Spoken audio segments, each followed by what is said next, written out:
నా కేటీ రామారావు ఆ తర్వాత హరీష్ రావు ఓ రకంగా ఏదో చేయాలని బొక్కబోర్ల పడ్డటువంటి పరిస్థితి. రుణమాఫీ విషయంలో కాంగ్రెస్ ప్రభుత్వం ప్రజల్ని మోసం చేసిందని దొంగ పోస్టులు దొంగ కౌంటర్లు ఇచ్చుకుంటూ టీఆర్ఎస్ అండ్ కేటీ రామారావు దొంగ బ్యాచ్ పేడ్ బ్యాచ్ కేడీ మీడియా నిన్న కొద్దిగా హల్చల్ చేసే ప్రయత్నం చేసింది. అయితే ఆ కేడీ మీడియా బాషింగాలు చేసేందుకు అటు ప్రభుత్వం సిద్ధమైందో వైపు, రెండో వైపు ఈ రుణాలు ఎవరి ఆయాంలో తీసుకున్న రుణాలు ఇవన్నీ ఎవరి ఆయాంలో? కేసీఆర్ ముఖ్యమంత్రిగా ఉన్నప్పుడు తీసుకున్న రుణాలే కదా. కేసీఆర్ మాఫీ చేయకపోతేనే కదా రైతులు అల్లల్లాడిపోయింది. వాళ్ళు 2018లో వేస్తే ఈ పరిస్థితి ఉండదు. 2018లో నువ్వు రుణమాఫీ చేసినంటే ఇవాళ రైతులకు ఇంత గోస ఉండేదా? డబుల్ కాకపోతుండే ఇవాళ రైతు గోసను తీర్చడం కోసం రాహుల్ గాంధీ గారు ఇచ్చిన మాట మీద 2 లక్షల రూపాయల రుణమాఫీ ఇలా కాంగ్రెస్ పార్టీ ప్రభుత్వం చేస్తా ఉంది. కొంతమందికి వాస్తవానికి ఇంకా ప్రాసెస్ నడుస్తూ ఉంది, అది కాలేదు. దానికే కంగారు పడిపోయి ఇక ఏదో అయిపోయింది, ఇక రుణమాఫీ చేస్తలేరనేటువంటి దొంగ ప్రచారాలను బీఆర్ఎస్ పార్టీ చేస్తూ ఉంది. బీఆర్ఎస్ పార్టీ దొంగ ప్రచారాలు చేస్తూ ఉంటే బ్యాంకుల దగ్గర పేడ్ బ్యాచ్ తోని బీఆర్ఎస్ ముఠా దిగి గందరగోళం సృష్టించాలని చూస్తే ఖుద్దు వాడికి వచ్చినటువంటి మనిషే, బ్యాంకు కాడికి వచ్చిన మనిషే బీఆర్ఎస్ పార్టీలని తిట్టుడు. అంటే జర 18 సంవత్సరాలు నిండిన వాళ్ళు మాత్రమే వీడియో చూడాలి అంతే. ఎందుకంటే 18 లోపల ఉన్న వాళ్ళు చూస్తే బాగుండదు. ఇందులో వాడకూడని పదాలను ఆ పెద్ద మనిషి వాడిండు. మేము వాటిని కట్ చేసే ప్రయత్నం చేస్తాం, కానీ పొరపాటున మా నుంచి జారిపోతే మాకు సంబంధం లేదు. Adults only. ఆ వీడియో ఉందానే? ఉన్నది.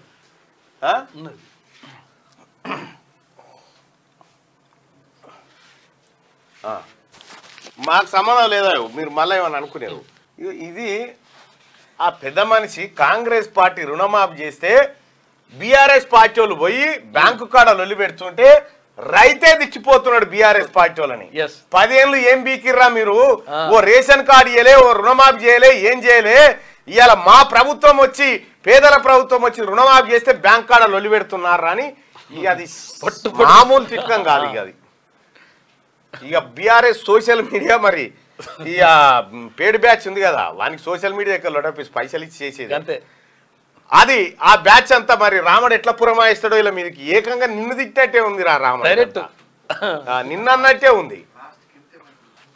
ఇంకా పెద్దది ఉంది కానీ కాకపోతే ఏంటంటే సరే పెద్ద అలాంటి బూతులు వాడకూడదు. నీ ఆవేదన అర్థం చేసుకోగలుగుతాం. నీకున్నటువంటి ఆవేదన అంటే రైతులకు మంచి జరుగుతుంటే ఓర్వలేనోడు ఉంటాడు, ఓర్వలేనుడు చేసిందే. ఈ దొంగలు చేసిన అప్పే ఎవరు? కేసీఆర్, కేటీఆర్, హరీష్ రావు ఈ దొంగలు మాఫీ చేయవలసిన అప్పును ఈ దొంగలు మాఫీ చేస్తలేరని కాంగ్రెస్ పార్టీ రాహుల్ గాంధీ గారి చెప్పినటువంటి మాట ప్రకారం ఈ ప్రభుత్వం రుణమాఫీ చేస్తే అలా కళ్ళు ఓర్చుకుంటలేవు చూడురే. ఇగో ఈ రకంగా రుణమాఫీ గురించి మాట్లాడమంటే శాత కాదు. మీరు మొత్తం చేయలే. అరే సన్నాసులారా, మీరు చేసింది ఏందో చెప్పురి. ఆయన 2018 కానించి అప్పులు కట్టుకుంటూ వస్తా ఉన్నాం రైతులది. ఇవాళ నువ్వు చేసిన అప్పులకే 7 లక్షల కోట్ల అప్పులకు మిత్తిలు కట్టుకుంటూ వస్తా ఉన్నాం. ఇవాళ రాష్ట్ర ప్రభుత్వం తరఫున బుద్ధి ఉండాలి కదా ఇంకా రాదంతా చేయడానికి. ఏమాత్రం సిగ్గు శరం ఉన్నా బీఆర్ఎస్ పార్టీ నాయకులు పోయి కాంగ్రెస్ పార్టీ గాంధీ భవన్ కాడ గాంధీ కాళ్ళు కడిగి నెత్తిలా చల్లుకోరేమని ఉంటే ఎందుకు చెప్తా ఉన్నామంటే ఇలా రైతు రుణమాఫీ చేసినటువంటి ప్రభుత్వం రైతులను ఆదుకునే విధంగా రైతుల సంక్షేమాన్ని కాంక్షిస్తూ ఉంది. మీరేం చేసిరా?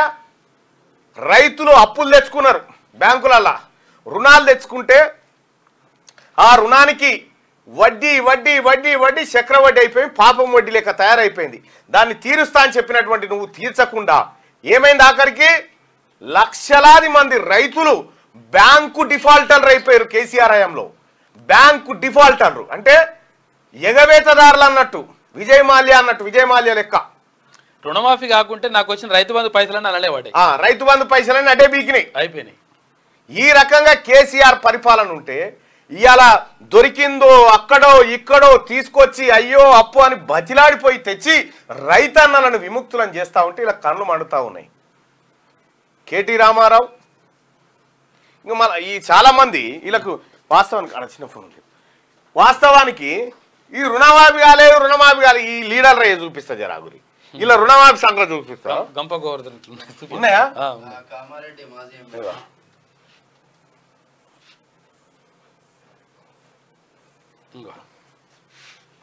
ఇగో గంప గోవర్ధన్ బసవపూర్ బ్యాంకు బసవపురం కామారెడ్డి ఇగో ఖాతా నెంబర్ ఇంత, పాస్బుక్ నెంబర్ ఇంత.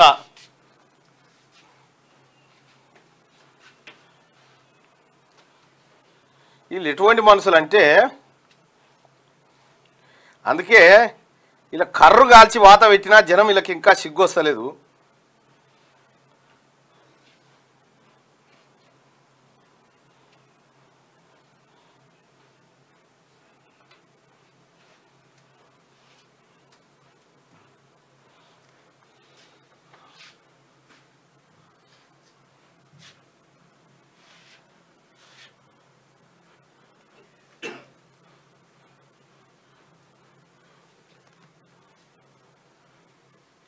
ఇక ఈ గంప గోవర్ధన్కి సంబంధించినటువంటిది 1,51,956 రూపాయలు ఉంది. ఎంత మాఫీ? 1,51,956 రూపాయలు మాఫీ అయిపోయింది. 3వ ఫేజ్లో ఇంక్లూడ్ చేసిరు. అది ఇట్లా అందరి ఉన్నాయి. 1,50,000 ఈ లీడర్లు ఎవరైతే ఎగెత్తురో వీళ్ళందరి మాపోయినాయి. రైతు సోదరులారా ఇంకా కొంత ప్రాసెసింగ్ ప్రాబ్లం ఉంది. రుణాలు మాఫీగా బాజప్తా మాఫీ అంటే మాఫే. అయితే ఏం చేసుకోవాలంటే మండల స్థాయిలో తర్వాత జిల్లా స్థాయిలో అక్కడ గ్రీవెన్స్ సెల్ ఏర్పాటు చేసిండ్రు. మండల స్థాయి పోయి అధికారులతో మాట్లాడండి, మీరు ఒకసారి ఎంపీడీఓ గారితో ఇట్లా మాట్లాడండి. ఆ తర్వాత ఒకవేళ అక్కడ కాకపోతే కలెక్టర్తో మాట్లాడండి. అక్కడ గ్రీవెన్స్ సెల్ ఏర్పాటు చేసిండ్రు. ఒకవేళ మీ ఏమైనా తప్పులు ఉంటే అంటే ఆధార్ కార్డులో తప్పులు కానీ అది మ్యాచ్ కాకపోవడం కానీ లేకపోతే ఖాతా పేరులో ఇక్కడ మ్యాచ్ కాకపోవడం కానీ అటువంటి ఏమైనా ఉంటే కూడా అవి కొంచెం సరి చేసుకుంటే అవి ఏమున్నాయి ఏం కథ అనేది మీకు క్లియర్ గా వివరించే ప్రయత్నం చేస్తా. వెలుగు దినపత్రికలో ఉన్నటువంటి వార్తలు చూస్తే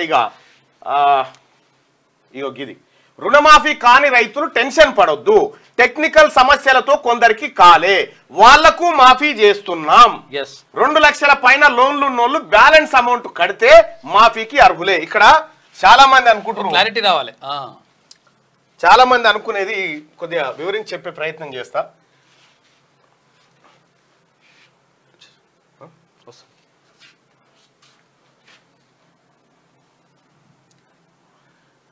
చాలా మందికి ఒక చిన్న కన్ఫ్యూజన్ ఏముందంటే ఈ క్రియేట్ చేస్తారు కన్ఫ్యూజన్. రైతులకు ఏం బాధ లేదు.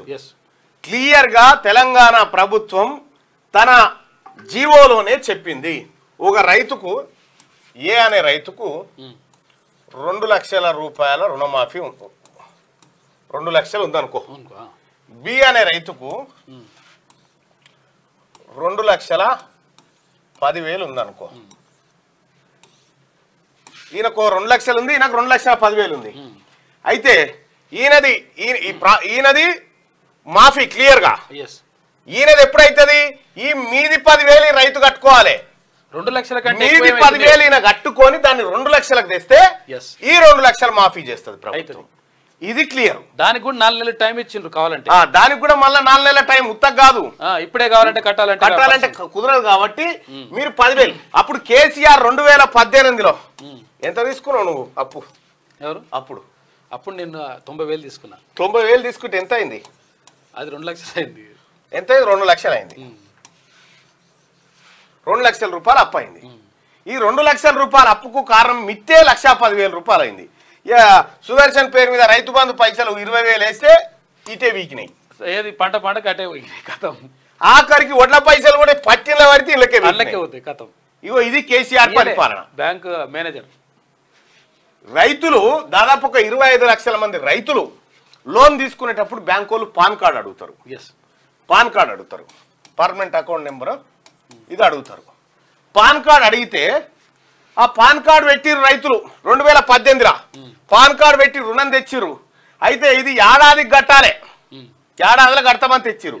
ఇక నేను మాఫ్ చేస్తా అని 18 పోయింది, 19 పోయింది, 20 పోయింది, 21 పోయింది, 22 పోయింది, 23 పోయింది. మాఫీ చేయలే కేసీఆర్. అప్పుడో 10,000 అయితే మిచ్చి కిందికే వీకినాయి. ఈ మాఫీ చేయకపోతే ఏమైందంటే ఈ పాన్ నెంబర్ ఏదైతే ఉంటుందో, ఆ పాన్ కార్డు ఉందా ఎవరికన్నా? ఉందా?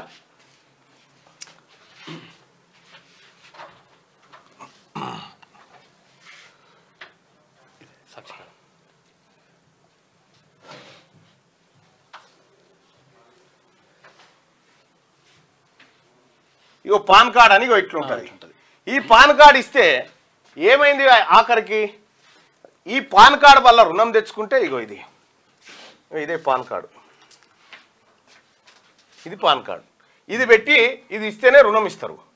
అయితే ఈ రుణం తెచ్చుకున్న తర్వాత నువ్వు ఏది మిత్తి పైసలు ఈ పైసలు కట్టకపోతే, కిస్తులు కట్టకపోతే ఏమవుతుందంటే ఈ పాన్ పల్సగా అవుతుంటుంది అన్నట్టు.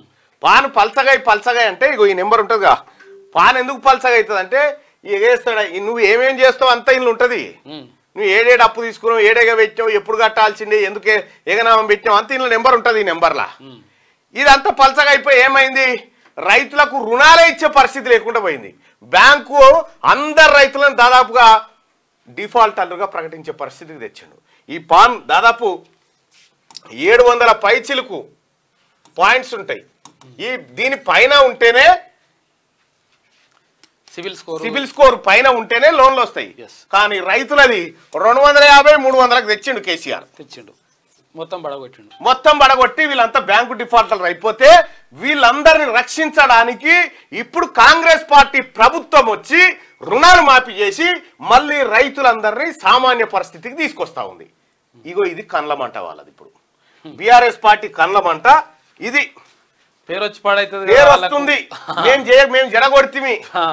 మేము జడగొడితే వాళ్ళు కూడా అట్లే చేయాలని కోరుకుంటారు అన్నట్టు. అట్లా ఇక్కడ టెక్నికల్ సమస్యలతో కొందరికి గాలే, వాళ్లకు మాఫీ చేస్తామని చెప్పి ప్రభుత్వం చెప్తా ఉంటే, మాఫీ కాకుంటే ఏం చేయాలి? మాఫీ కాకుంటే ఏం చేయాలంటే రైతు సోదరులారా, ఇప్పటి వరకు 2 లక్షల వరకు ఉన్న రుణాలను ప్రభుత్వం మాఫీ చేసింది. బ్యాంకు ఖాతాలు, ఆధార్ నెంబర్లు, పట్టా పాస్బుక్ సరిగా ఉన్న ప్రతి రైతు కుటుంబానికి ఇది అమలైంది. ఆధార్ కార్డు, బ్యాంకు ఖాతా, పట్టా పాస్బుక్ ఇవన్నీ సరిగా ఉన్న ప్రతి ఒక్క రైతుకు అయిపోయింది. ఇక బ్యాంకు ఖాతాలు సరిగా లేనివి, కుటుంబ నిర్ధారణ జరగని ఖాతాలు, ఆధార్లో తప్పులున్నవి, పట్టా పాస్బుక్ నంబర్లు లేనివి, బ్యాంకు ఖాతాల్లోని పేర్లతో ఆధార్లోని పేర్లు సరిపోలని ఖాతాలకు రుణమాఫీ పెండింగ్ లో ఉంది. అంటే ఆధార్ కార్డులో ఒక పేరుండి, పాస్బుక్ లో ఇంకో పేరుండి, బ్యాంక్ అకౌంట్ లో ఇంకో పేరుంటే ఇట్లా మ్యాచ్ కాకపోతే ఆగిపోయిందంతే. ఇవి సరి చేసుకుంటే మళ్ళీ అయిపోతుంది. ఇలాంటి సమస్యలున్న రైతులు వీళ్ళు ఏం చేయాలి, స్థానిక అంటే మండల వ్యవసాయ అధికారి ఉంటాడు, వాళ్ళని కలిసి సరి చేసుకుంటే వారి ఖాతాల్లోనూ రుణమాఫీ నిధులు పడతాయి. అగ్రికల్చర్ ఆఫీసర్ను కలిసి ఇవి సరి చేసుకుంటే అలా పడతాయి. ఇక ఆధార్ కార్డుల తప్పులుంటే ఏం చేయాలంటే, ఆధార్లో తప్పులుంటే ఆ రైతు తన సరైన ఆధార్తో పాటు ఓటర్ ఐడి లేదా వెహికల్ లైసెన్స్ లేదా రేషన్ కార్డును అధికారులకు అందించాలి. వాటిని పోర్టల్లో అప్లోడ్ చేసి సరి చేసుకోవడం ద్వారా మాఫీ పొందవచ్చు. చూసుకోండి. ఇక ఇంకొకటి ఏంది, కుటుంబ నిర్ధారణ జరగలేదనే కారణంతో మాఫీ కాకపోతే అధికారులు క్షేత్రస్థాయిలో వెరిఫికేషన్ చేస్తారు. రైతుల ఇంటికి వెళ్లి ఆ కుటుంబంలో రైతు ఖాతాలున్న వారి ఆధార్ కార్డులు, రైతు వెల్లడించిన వివరాలను నమోదు చేసుకొని పోర్టల్లో అప్లోడ్ చేస్తారు. అంటే ఒకవేళ ఇప్పుడు ఏది రేషన్ కార్డు లేకపోతే అట్లా కాదని అనుకుంటారు కదా, వాళ్ళకు కూడా అక్కడికి వచ్చేసి చూస్తారంట వాళ్ళ అధికారులు. ఆధారు, బ్యాంకు ఖాతాలో పేరు వేరువేరుగా ఉంటే సరైన పేరున్న అప్డేటెడ్ ఆధార్ కార్డును అధికారులకు సమర్పించాల్సి ఉంటుంది. రైతుల నుంచి వచ్చిన దరఖాస్తులన్నింటినీ నెల రోజుల్లో వ్యవసాయ శాఖ పరిష్కరిస్తుంది. వీటన్నిటి కోసం పైసలు ఉన్నాయా లేవా అంటే 5,000 కోట్ల రూపాయలు రెడీ పెట్టింది రాష్ట్ర ప్రభుత్వం. మళ్ళీ దీనికోసం రెడీ పెట్టింది, దీని పైసలు దీని కాడ పెట్టిరు. మీరు ఇవి సరి చేసుకుంటే వెంటనే వేసేస్తారు అట్లా. ఇగో ఇది కథ. గతంలో సిఎంఆర్ఎఫ్ చెక్కులు Harish Rao PA, KT Ramarao PA వీళ్ళందరూ కలిసి ఓ ముఠాగా ఏర్పడి సుదర్శన్ అని ఉన్నాడు. ఈయన సీఎంఆర్ఎఫ్ కి దరఖాస్తు పెట్టుకుంటే ఈయనకు 1 లక్ష రూపాయలు సీఎంఆర్ఎఫ్ వచ్చింది అనుకో, చెక్ ఎట్లు ఇస్తారు, ఏమని ఇస్తారు? సుదర్శన్ ఉన్నాడు, సిద్ధగౌని సుదర్శన్ కాకుండా సిద్ధగౌని అని రాయరుగా, ఎస్ సుదర్శన్ అని రాస్తారు. ఇక ఎస్ సుదర్శన్ అంటే ఒక నెంకులాడి వాళ్ళ పేరు మీద బ్యాంక్ అకౌంట్ దించి ఈ పైసలు ఎత్తుకపోయారు. ఇట్లా బీఆర్ఎస్ పార్టీ వాళ్ళు చేసినటువంటి దొంగతనాలు జరగకుండా అసలైన లబ్ధిదారునికే అసలైన రైతుకే మాఫీ జరగాలని కాంగ్రెస్ పార్టీ ప్రభుత్వం చేస్తున్నటువంటి పని ఇది. ఇగో ఇది ఓర్చుకుంటలేరు. ఇంకా గ్రామ మండల జిల్లా స్థాయిలో గ్రీవెన్స్ సెల్ ఏర్పాటు చేసినాం. బాధిత రైతులు అధికారులను కలిసి మాఫీని పొందాలి. తప్పుడు ప్రచారాలను నమ్మొద్దు. ఇది రైతు సంక్షేమ ప్రభుత్వం. ఇప్పటి వరకు 22 లక్షల మందిని రుణ విముక్తులను చేసినాం. బీఆర్ఎస్ నేతలు దిగజారుడు రాజకీయాలు. వాళ్ళు 9,000 కోట్ల లోన్లు బాకీ పెట్టారని ఫైల్. 9,000 కోట్ల లోన్లు ఏవైతే ఉన్నాయో బాకీ పెట్టిపోయారు వాళ్ళే. ఇచ్చిన మాట ప్రకారం 2 లక్షల వరకు ఉన్న పంట రుణాలను ఆగస్టు 15 నాటికి మాఫీ చేశామని వ్యవసాయ శాఖ మంత్రి తుమ్మల నాగేశ్వరరావు అన్నారు. 2 లక్షల పైన లోన్ ఉన్న రైతులు ఆపై బ్యాలెన్స్ అమౌంట్ ను బ్యాంకులకు చెల్లిస్తే మిగిలిన 2 లక్షలు మాఫీ అవుతాయని ఆయన స్పష్టం చేశారు. ఉదాహరణకు ఒక రైతుకు 2,10,000 రూపాయల రుణం ఉంటే అదనంగా ఉన్న 10,000 బ్యాంకులో జమ చేస్తే ప్రభుత్వం ఇవ్వాల్సిన 2 లక్షలు బ్యాంక్ అకౌంట్ లో పడతాయని ఆయన పేర్కొన్నారు. అర్హులైన రైతులు ఎవరు ఆందోళన చెందొద్దని, ఇంకా కొందరికి టెక్నికల్ సమస్యల వల్ల లోన్ అకౌంట్లలో డబ్బులు జమ కాలేదని, ఇలాంటి వాళ్ళ కోసం గ్రామ మండల జిల్లా స్థాయిలో గ్రీవెన్స్ సెల్ ఏర్పాటు చేశామని మంత్రి తుమ్మల నాగేశ్వరరావు చెప్పారు. అంత క్లియర్ చెప్పేసి ఇంత క్లియర్ గా రాష్ట్ర ప్రభుత్వం వివరించి చెప్పిన తర్వాత ఈ బీఆర్ఎస్ పార్టీ నాయకులు ముఖ్యంగా రాముడు అండ్ రామన్ దండు, రామని పెయిడ్ దండు, కేడీ మీడియా అంటారు దాన్ని. కేడీ మీడియా ఇదే పనిగా ఈ లంగ కథలు అన్నట్టు అట్లా అయింది ఇట్లా అయిందని చెప్పి ఉల్టా మాటలు. కేడీ మీడియా మార్ఫింగ్ వీడియోలతో రెచ్చిపోతున్న గులాబీ నేతలు కార్యకర్తలు. సీతక్కపై బీఆర్ఎస్ ట్రోలింగ్స్, సోషల్ మీడియాలో పీక్స్ కు చేరిన దాడి. ఇటీవల అసెంబ్లీ స్పీచ్ మార్ఫింగ్, ఇప్పుడు మరో వీడియోకు బూతు డైలాగ్స్ జోడించి ట్రోలింగ్ చేస్తా ఉన్నారట సీతక్క పేరు మీద. కరోనా టైంలో అడవి బిడ్డలకు అండగా ఉంటే కూడా ఇదే తీరు. మహిళా కమిషన్ చైర్పర్సన్ నేరెళ్ల శారద పైన దాడి. కేటీఆర్ కు నోటీసులు ఇచ్చినందుకు ఆమెపై దారుణంగా కామెంట్లు. చర్యలు తీసుకోవాలని పోలీసులకు పౌర సమాజం ప్రతినిధుల ఫిర్యాదు. పౌర సమాజం ఏం చెప్తుందంటే ఈ లంగలు ఎవరైతే ఉన్నారో వీళ్ళు ఎక్కడ ఉంటారు, ఏం కథ, పట్టుకోండి వాళ్ళని అని చెప్పి చెప్తా ఉన్నారు. ఎవడెవడు ఈ సోషల్ మీడియాలో తప్పుడు ప్రచారాలు చేసి మార్ఫింగులు చేసి ప్రజల్ని మోసం చేయాలనుకుంటారో వాళ్ళు ఎవరైతే ఉన్నారో వాళ్ళు మీకు తెలిసి ఉంటే కూడా వాళ్ళ ఐడియో ఇప్పుడు నేను చూపిస్తా, 1-2 చూపిస్తా.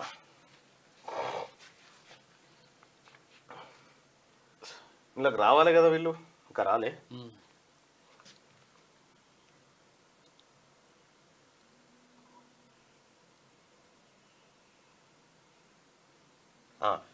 అన్నా నాది 3 లక్షల లోన్ ఉన్నది అన్నా, నేను మీది డబ్బులు ఎందుకు కట్టాలి, 2 లక్షలు మీరు మాఫీ చేయండి, మొత్తము ప్రతి సంవత్సరం 100% మేము రెన్యువల్ చేసుకుంటున్నాము అని చెప్పారు అంటున్నాడు. కాదు భయ్, నువ్వు 1,00,000 కడితేనే నువ్వు మీదున్న 1,00,000 కడితేనే ఎలిజిబిలిటీ వస్తుంది 2 లక్షలకి. లేకపోతే ఇప్పుడు మళ్ళీ అవి ఉంటాయి కదా మళ్ళీ. అంటే నీకు ఎప్పుడు కట్టనన్నట్టు లెక్క, ఇక నువ్వు సపడే కూకుంటా అన్నట్టు కాదు కదా. రైట్, ఎవరు కంగారు పడొద్దు, అందరికి మాఫీ అవుతుంది. దయచేసి మార్నింగ్ న్యూస్ చూస్తున్నటువంటి మిత్రులారా ఈ లైక్ బటన్ని క్లిక్ చేయాల్సిందిగా మీ అందరు రిక్వెస్ట్ చేస్తా ఉన్నా. దయచేసి లైక్ బటన్ క్లిక్ చేయండి. ఇంకా ఇంకొక విషయం, ఇక్కడ మహిళలను వీళ్ళకు బూతు సీన్స్, బూతు డైలాగులు యాడ్ చేసి ఇటు సీతక్కను అటు నేరెళ్ల శారద ఇద్దరిని టార్గెట్ చేసి వేధిస్తా ఉంది కేటీ రామారావు గాని సోషల్ మీడియా. దాని అడ్రస్ నాకన్నా చెప్పుర్రి, మేము కూడా ఎంకులాడుతున్నాము. అలా పని చేసుడే. దాని అడ్రస్ ఎక్కడ ఉంటుందో చెప్పుర్రి. 1000 రెట్లు ప్రమాదం ఉంటుంది ఇక మీతోటి ఈ సమాజానికి. కాబట్టి మీ పని చేయడమే కరెక్టు, మీ పని చేయడమే కరెక్టు. ఈ పట్టభద్రుల ఎమ్మెల్సీ ఎన్నికల్లో ఎట్లా చేయించినవరా రామాను మా మీద? ఎన్ని లంగ కథలు పడ్డవరా? నీకొచ్చిన లుచ్చా పనులు అన్ని చేసినవరా? నీకొచ్చిన లుచ్చా పనులు, నీకున్న లలిత కళలన్నీ మంది చేస్తారని చూపెట్టినవరా? కానీ ఏం పీకినవరా? నువ్వు పీకింది ఏముంది? పట్టభద్రులు ప్రజలు డిసైడ్ అయ్యర్రా. నువ్వు చేసే లంగ పనులన్నింటినీ ప్రజలు చూసిరు. ఇలా ఇదే కాదు, ప్రభుత్వాన్ని ఇటు మహిళా మంత్రులను, మహిళా కమిషన్ చైర్పర్సన్ను పట్టుకొని ఈ కార్యక్రమం అంతా చేస్తా ఉన్నాడు. మొన్న వాడు సిగ్గులేదురా నీకు రామా, బ్రేక్ డాన్సులు చేయమంటావు మహిళల్ని, మళ్ళా క్షమాపణ కోరుతున్న మా అక్కాశలు అన్నాడు. నీకు సిగ్గు శరం ఉన్నదిరేమన్నా నీకు? యథాలాపంగా మాట్లాడిన యథాలాపంగా మాట్లాడినట్టు నేను కూడా యథాలాపంగానే అన్నారు ఇవన్నీ నువ్వు మళ్ళీ పొరపాటు పడేవు వీన్ని ఎట్టి పరిస్థితిలో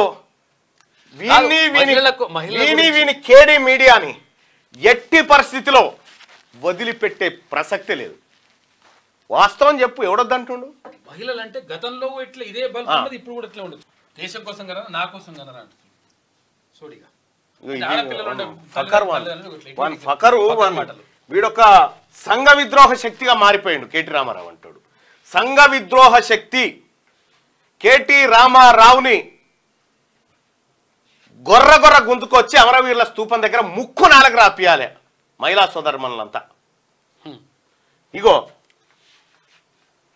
ఇట్లా మహిళల్ని కించపరిస్తే మహిళా కమిషన్ చైర్పర్సన్ నోటీసులు జారీ చేసింది కేటీఆర్ కు జారీ చేసి నీ వ్యాఖ్యల పైన వివరణ ఇవ్వమని చెప్పింది చెప్తే ఈమె పైన పచ్చి బూతులు తిట్టుకుంటూ కేటీ రామారావు గారు అండ్ కేడీ మీడియా ఏ అయితే వాని యూట్యూబ్ రామా నువ్వు పెట్టిన యూట్యూబ్ ఛానల్ ఇవన్నీ ఎరికేరా ఈ లంగ కథలన్నీ నువ్వు చేసేటి అంతా వాళ్ళు ఇక్కడికి వచ్చి బిట్టగాడు అంతా వచ్చి ఇక మేము ఏదో చేస్తా ఉన్నాం ఇది ఇట్లా అయిపోయింది అరే నిజంగా చెప్తున్నా మా ముఖ్యమంత్రి గారు మల్లన్న చూసుకో అని నాకు చెప్తే గట్టి కూర్చుంటే నాకు నిజంగా చెప్తున్నా కదా మల్లన్న నువ్వు చూసుకో అంటే ఒక్క నెలలో నీ దుకాణం బంద్ చేస్తారా ఖతం ఒకటే నెల మా ముఖ్యమంత్రి గారు పొరపాటున మాట చెప్పలే ఆ మాట చెప్తూ చూసుకో ప్రజాస్వామ్య దేశం ఈ అన్నిటినీ స్వీకరించాల్సి ఉంటుంది మల్లన్న అంటాడు ఆయన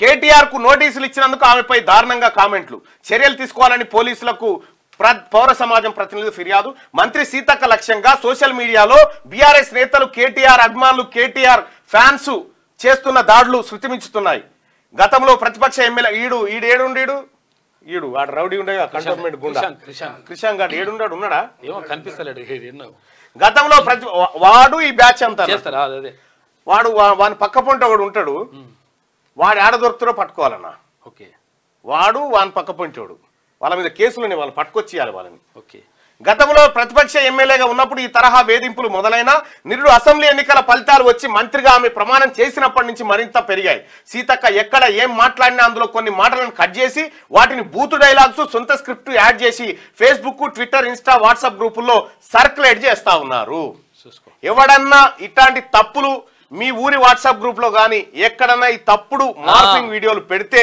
వెంటనే కాంగ్రెస్ పార్టీ కార్యకర్తలారా వాని మీద కంప్లైంట్ చేయరు ఆ ఫార్వర్డ్ చేసిన కూడా అని పని చేయరు మహిళా కమిషన్ చైర్మన్ మీద చేస్తారని ఆయన తర్వాత మంత్రి పైన గౌరవప్రదమైన వారు ఇక వినేష్ కు ఘన స్వాగతం ప్యారిస్ ఒలింపిక్స్ లో 100 గ్రాముల అధిక బరువు కారణంగా పథకం కోల్పోయిన తన ఆటతో అందరి మనసు గెలిచిన ఇండియా స్టార్ రెజ్లర్ వినేష్ పోగాట్కు ఘన స్వాగతం లభించింది ప్యారిస్ నుంచి శనివారం ఢిల్లీ ఎయిర్పోర్ట్ లో దిగిన ఆమెకు భారీ సంఖ్యలో అభిమానులు మద్దతుదారులు స్వాగతం పలికారు అక్కడి నుంచి 130 కిలోమీటర్ల దూరంలోని తన స్వగ్రామానికి వెళ్లే దారిలో వినేష్ ను ప్రజలు సన్మానించారు తనపై చూపిస్తున్న ఇంతటి ప్రేమ గౌరవం తనకు 1000 ఒలింపిక్ బంగారు పథకాల కంటే ఎక్కువ అని వినేష్ చెప్పింది గోల్డ్ ఈజ్ గోల్డ్ అట ఎప్పుడు బంగారం రేట్ అట్ట పెరుగుతుంది సవాళ్లను కలిసికట్టుగా ఎదుర్కొందామని చెప్పి ప్రధానమంత్రి మోడీ చెప్తున్నటువంటి మాట ఇట్లుంటే ఇక రాష్ట్రంలో స్పోర్ట్స్ యూనివర్సిటీ ఒలింపిక్ స్థాయి ప్రమాణాలతో ఏర్పాటు చేయాలని ప్రభుత్వం నిర్ణయం యంగ్ ఇండియా స్పోర్ట్స్ యూనివర్సిటీగా పేరు Hakimpet sports school Gachibowli sports complex స్థలం పరిశీలన కొరియన్ స్పోర్ట్స్ యూనివర్సిటీ తరహాలో ఏర్పాటుకు సర్కార్ యోచన రాష్ట్రంలో స్పోర్ట్స్ యూనివర్సిటీ ఏర్పాటు చేయాలని ప్రభుత్వం నిర్ణయించింది దానికి యంగ్ ఇండియా స్పోర్ట్స్ యూనివర్సిటీ అని పేరు పెట్టనున్నట్టు తెలిపింది అంతర్జాతీయ ప్రమాణాలతో ఏర్పాటు చేయనున్న ఫ్యూచర్ సిటీలో నిర్మించే స్పోర్ట్స్ హబ్ కు సపోర్ట్ గా స్పోర్ట్స్ యూనివర్సిటీ ఏర్పాటు చేయనున్నట్టు చెప్పింది ఈ మేరకు సీఎం కార్యాలయం శనివారం ఒక ప్రకటన విడుదల చేసింది ఇక యూనివర్సిటీ ఏర్పాటుకు హకీంపేటలోని స్పోర్ట్స్ స్కూలు లేదా గచ్చిబౌలిలోని స్పోర్ట్స్ కాంప్లెక్స్ ను పరిశీలిస్తున్నారు కొత్తగా ఏర్పాటు చేసే క్యాంపస్ లో ఒలింపిక్ స్థాయి ప్రమాణాలతో సవలతులు కల్పించాలని నిర్ణయించారు కాగా 4th సిటీలో నిర్మించే స్పోర్ట్స్ హబ్ లో 12 క్రీడలకు సంబంధించి అకాడమీలు ఏర్పాటు చేయాలని ప్రభుత్వం భావిస్తున్నది వీటిలో అంతర్జాతీయ స్థాయిలో సవలతులు కల్పిస్తారు అలాగే sports science centre sports medicine centre కూడా ఏర్పాటు చేయబోతా ఉన్నారు మీ అనడన్నా కేసీఆర్ మీకు ఈ ఆలోచన వచ్చింది కేవలం ఫోటోలు సెల్ఫీలేరా నాయన మీరు చేసిన 10 ఏళ్ల పరిపాలన సెల్ఫీలకే సరిపోయింది మందిపల్లిల కాడ మంగళారతి పట్టిన బ్యాచ్ మీరు సౌత్ కొరియా సహకారంతో సీఎం రేవంత్ రెడ్డి ఇటీవల సౌత్ కొరియాలో పర్యటించారు. అక్కడ కొరియన్ నేషనల్ స్పోర్ట్స్ యూనివర్సిటీని ఆయన సందర్శించారు. ఇది ప్రపంచంలోనే పేరొందిన స్పోర్ట్స్ యూనివర్సిటీ. ఇటీవల ప్యారిస్ లో జరిగిన ఒలింపిక్స్ లో సౌత్ కొరియా మొత్తం 32 పథకాలు గెలుచుకోగా అందులో 16 పథకాలు కొరియన్ నేషనల్ స్పోర్ట్స్ యూనివర్సిటీలో శిక్షణ పొందిన అథ్లెట్లు సాధించినవే ఉన్నాయి. ఈ వర్సిటీలో శిక్షణ పొంది ప్యారిస్ ఒలింపిక్స్ లో ఆర్చరీ విభాగంలో 3 బంగారు పథకాలు సాధించిన అథ్లెట్ లిమ్సీ హయన్ ను సీఎం రేవంత్ రెడ్డి తన పర్యటనలో కలిసి అభినందించారు. భవిష్యత్ ఒలింపిక్స్ ఛాంపియన్లకు శిక్షణ ఇచ్చేలా యంగ్ ఇండియా స్పోర్ట్స్ యూనివర్సిటీకి సాంకేతిక భాగస్వాములుగా కొరియన్ నేషనల్ స్పోర్ట్స్ యూనివర్సిటీని సేవలను వాడుకోవాలని రాష్ట్ర ప్రభుత్వం భావిస్తున్నది. ఇది ఫ్యూచర్ లో ఈ దేశాన్ని రాష్ట్రాన్ని ముందుకు తీసుకుపోవాలంటే మానవ వనరులు ఇక్కడ ఉన్నటువంటి ప్రపంచ స్థాయితో పోటీ పడేటువంటి వసతులు కల్పించాలనే ఆలోచన గిట్లుండాలి. కేసీఆర్ చెట్ల మీద ఇస్తరాకులు గుట్టినట్టే మీ వచ్చే నెల 7న గణేశుని పండుగ వచ్చే నెల 7 తారీఖు ఇప్పటికే చంద బుక్కులు పట్టుకొని తిరుగుతా ఉంటుంది. సెప్టెంబర్ 17న నిమజ్జనం జరుగుతుందని పొన్నం ప్రభాకర్ గారు చెప్పారు. ఇక ఫ్యూచర్ సిటీకి ఎయిర్పోర్ట్ నుంచి మెట్రో, ఓఆర్ఆర్, తర్వాత RRR కనెక్టివిటీ కూడా ఉండాలి. ఫ్యూచర్ సిటీ రూట్ మ్యాప్ అభివృద్ధి చేయండి అధికారులకు సీఎం రేవంత్ రెడ్డి ఆదేశించిండు. కొత్త హైకోర్టు నుంచి శంషాబాద్ ఎయిర్పోర్ట్ మీదుగా ఫ్యూచర్ సిటీకి మెట్రో మార్గం ఉండేలా రూట్ మ్యాప్ను అభివృద్ధి చేయాలని అధికారులకు సీఎం రేవంత్ రెడ్డి ఆదేశించారు. Outer ring road, regional ring రోడ్డుతోనూ ఫ్యూచర్ సిటీకి కనెక్టివిటీ ఉండేలా ప్రణాళికలు ఉండాలని చెప్పారు. ఇక ఫ్యూచర్ సిటీలో రేడియల్ రోడ్ల అభివృద్ధికి వీలుగా కూడా ప్లాన్లు సిద్ధం చేయాలని సూచించారు. శనివారం జూబ్లీహిల్స్లోని తన నివాసంలో అధికారులతో ఫ్యూచర్ సిటీ అభివృద్ధి ప్రణాళికలపై సీఎం రేవంత్ రెడ్డి రివ్యూ నిర్వహించాడు. కాళేశ్వరంపై విచారణ స్పీడప్.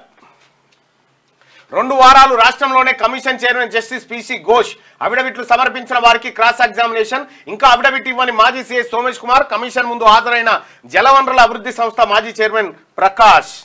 సో ఇట్లా వీళ్ళందరూ కూడా కాళేశ్వరం పైన విచారణ వేగవంతం చేస్తా ఉన్నారు. జస్టిస్ పిసి ఘోష్ ను నియమించి ఇప్పటికే దానిపైన జరుగుతూ ఉంది విచారణ.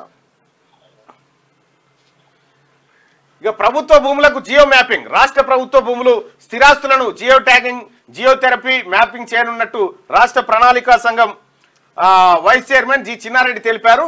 పైలట్ ప్రాజెక్టుగా పోలీస్ శాఖ, ఆర్టీసీ భూములు రక్షణ చేపట్టనున్నట్టుగా తెలిపారు. ఈ ఏడాది 20 ఇంటిగ్రేటెడ్ గురుకులాలు ఈ ఆర్థిక సంవత్సరంలో రాష్ట్రంలో 20 చోట్ల ఇంటిగ్రేటెడ్ రెసిడెన్షియల్ క్యాంపస్లను నిర్మించాలని రాష్ట్ర ప్రభుత్వం నిర్ణయించింది. ఇందుకోసం ఆర్కిటెక్ట్ సంస్థలు 6 డిజైన్లను రెడీ చేసినాయంట. త్వరలో సీఎం వాటిలో ఒకటి ఫైనల్ చేయనున్నట్లు సమాచారం. రైట్ గా దసరా నుంచి నా బిడ్డ వీడియో కాల్ చేసి చూస్తా ఉంది. చిట్టి వద్దు బిడ్డ చాలాసార్లు ఒకటే చేస్తుంది. దసరా నుంచి స్కిల్ వర్సిటీ ప్రాథమికంగా 6 కోర్సులు ప్రారంభం. త్వరలో యూనివర్సిటీ లోగో, వెబ్సైట్ రూపకల్పన, ముచ్చర్లో కొనసాగుతున్న బిల్డింగ్ నిర్మాణ పనులు. ఉన్నత స్థాయి సమీక్ష నిర్వహించిన సిఎస్ శాంతికుమారి. స్కిల్ యూనివర్సిటీ తాత్కాలిక బిల్డింగ్ కోసం ప్రభుత్వం ఇటీవల పరిశీలించిన ఈఎస్సిఐ క్యాంపస్ ఇది. లెబనాన్ పై ఇజ్రాయెల్ ఎయిర్ స్ట్రైక్ అంట, 10 మంది మృతి. లెబనాన్ లోని హుజెల్లా టెర్రరిస్టులు ఇజ్రాయెల్ ఆర్మీకి మధ్య దాడులు కొనసాగుతున్నాయి. శనివారం దక్షిణ లెబనాన్ లోని నబాతియే ప్రావిన్స్ వది ఆల్ కఫోర్ ఇండస్ట్రియల్ ఏరియాపై ఇజ్రాయెల్ జరిపిన ఎయిర్ స్ట్రైక్ లో 10 మంది పౌరులు చనిపోయారు. హెజ్బొల్లా ఆయుధాగారాన్ని లక్ష్యం చేసుకునే ఈ దాడి చేశామని ఇజ్రాయెల్ ఆర్మీ ప్రకటించింది. అయితే అక్కడ హెజ్బొల్లాకు చెందిన ఎలాంటి ఆయుధాలు లేవని మృతుల కుటుంబ సభ్యులు చెప్తున్నారు. ఇది ఇండస్ట్రియల్ ఏరియా అని, అక్కడ సాధారణ ప్రజలు మాత్రమే ఉన్నారని చెప్తా ఉన్నారట.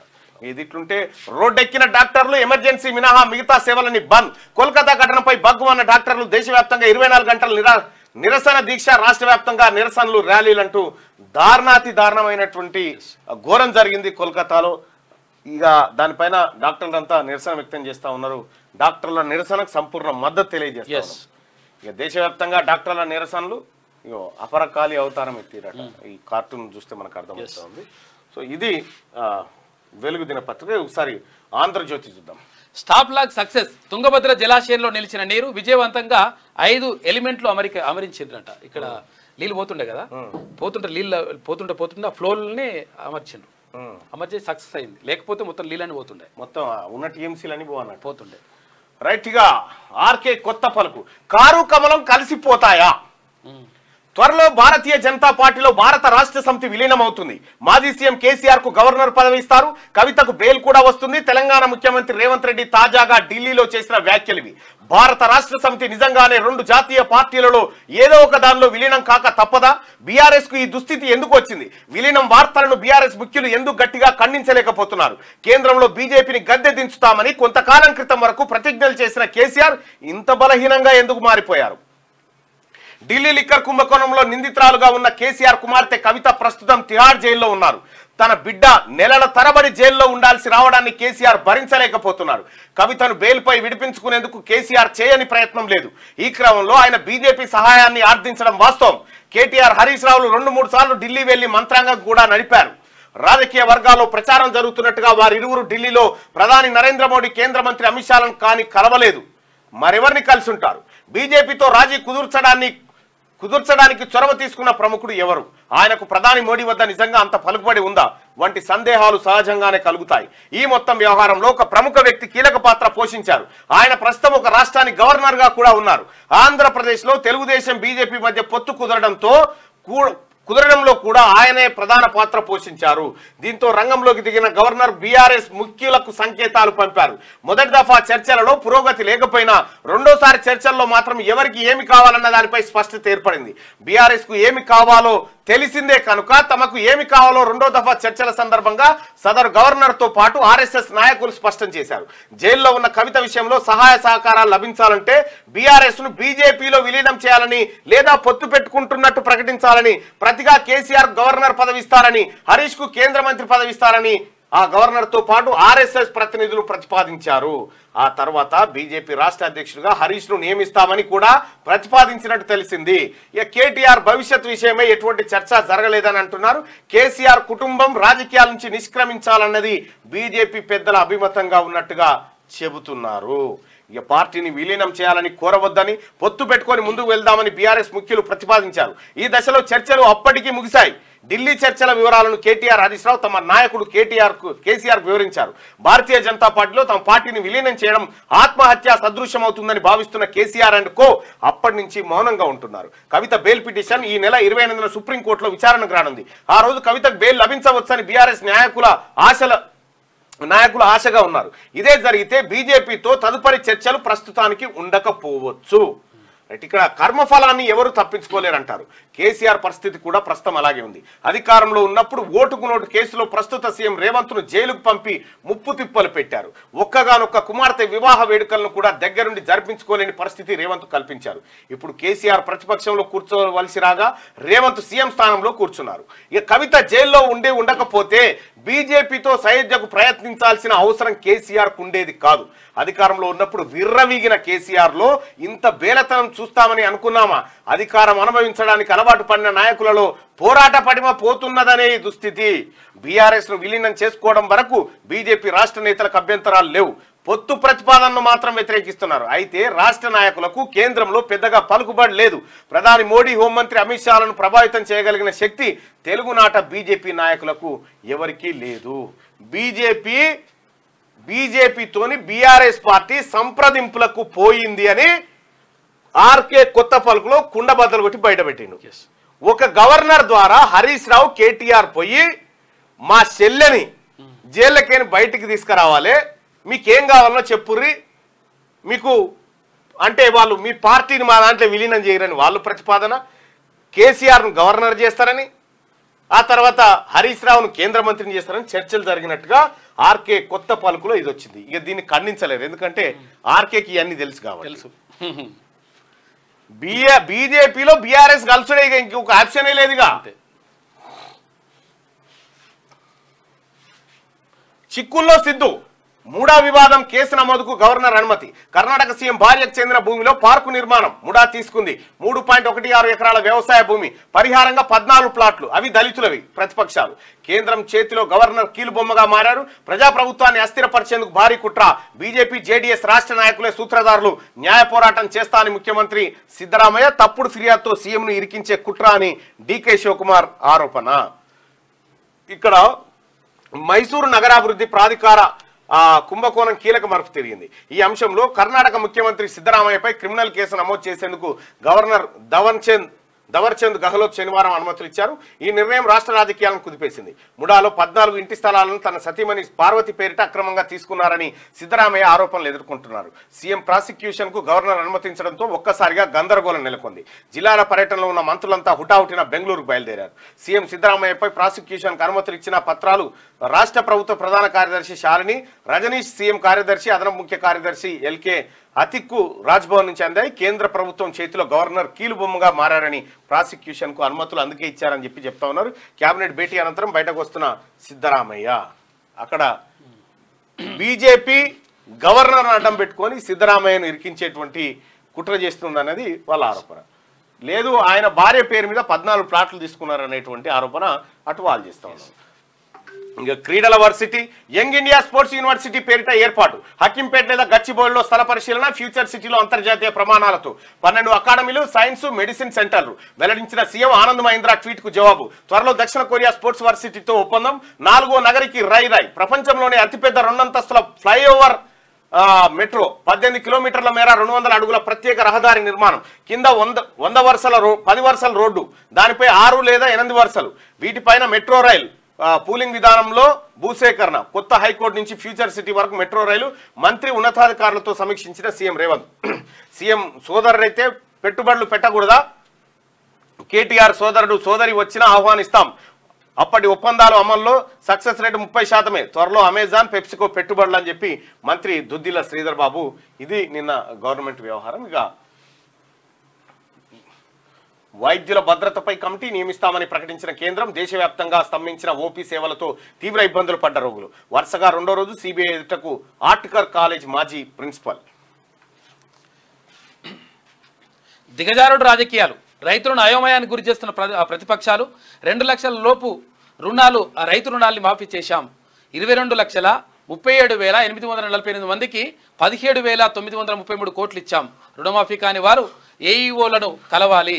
ఈ నెల రోజుల్లో రైతుల దరఖాస్తులను పరిష్కరిస్తాం.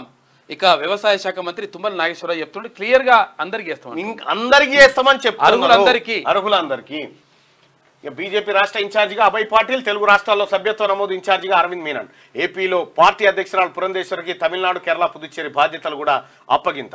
ఇక నేతలకు త్వరలో సమాన్లు. కాళేశ్వరం నిర్మాణంలో కీలక పాత్ర పోషించినప్పటి ప్రజాప్రతినిధులకు జస్టిస్ పిసి ఘోష్ కమిషన్ నిర్ణయం. అధికారుల అఫిడవిట్లపై క్రాస్ ఎగ్జామినేషన్ కు ఏర్పాట్లు చేస్తా ఉంది. ఇక ఇళ్ల స్థలాలకు పాస్ పుస్తకాలు. 10,894 గ్రామాల్లో స్థల యజమానులకు ప్రయోజనం.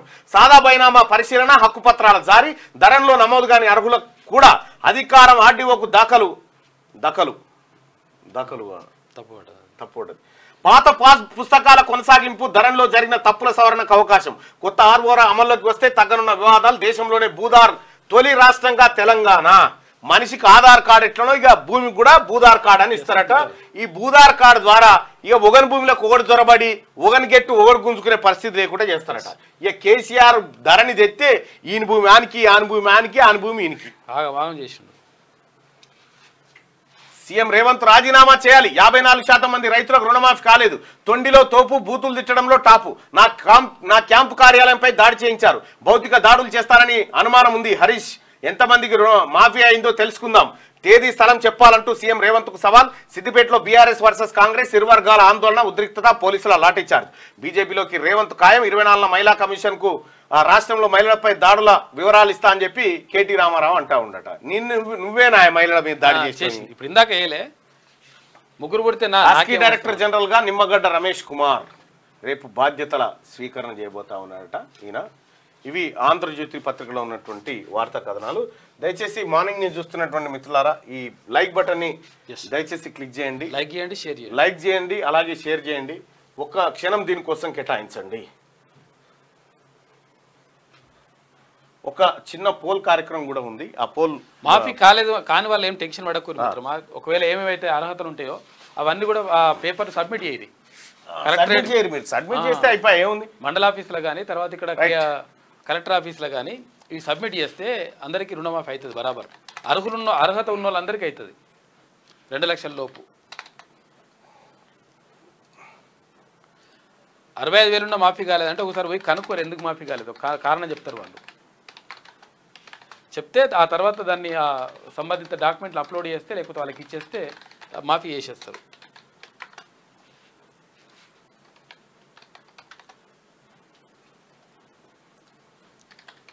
రైట్. హరీష్ రావు అండ్ కేటీఆర్ ప్రజలను తప్పుదో పట్టిస్తున్నారా? కేటీఆర్ హరీష్లు ప్రజలను తప్పుదో పట్టిస్తున్నారా? ఎస్, వీళ్ళిద్దరు కలిసి ప్రజలను తప్పుదో పట్టిస్తున్నారు అనుకుంటే అవునని, కాదు అనుకుంటే వీళ్ళు ఇద్దరు శుద్ధ పూసలే మంచోళ్ళు అనుకుంటే కాదు అని కామెంట్ రూపంలో తెలియజేయండి.